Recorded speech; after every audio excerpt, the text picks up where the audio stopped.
मोदी और गुजरात दंगों को लेकर कुछ सवाल उठाए गए, कुछ आक्षेप लगाए गए।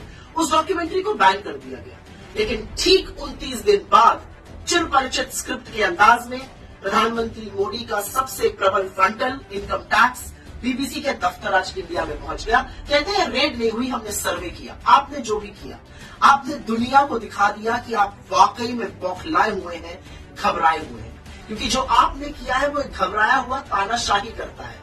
This is how people react when they panic. आपने इस देश के अधिकांश मीडिया को चरण चुंबक बनाने का काम किया है।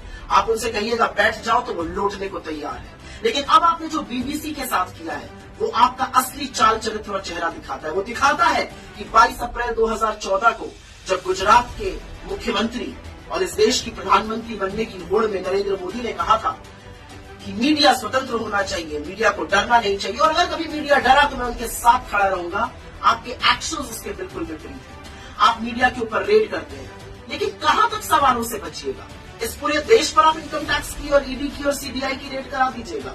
आज देश आपसे कुछ सवाल पूछ रहा है, चाहे वो अडानी पर हो, चाहे वो बेरोजगारी पर हो, चाहे वो महंगाई पर हो, चाहे वो गरीबी पर हो, चाहे वो आर्थिक असमानता पर हो, चाहे वो बुलडोजर चलाने वाली उन सरकारों पर हो जिसको आप तथाकथित डबल इंजन की कहते हैं।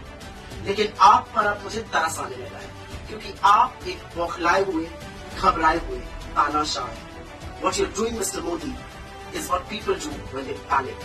I pity you. मुझे तरस आता है आप पर कि आपको बीबीसी के दफ्तर पर एक रेड और एक सर्च, जो भी आप कहना चाहिए, करानी पड़ी, क्योंकि सवालों से आप बौखला गए थे। लेकिन ये सवाल तो देश पूछ रहा है और जवाब तो आपको देना ही पड़ेगा।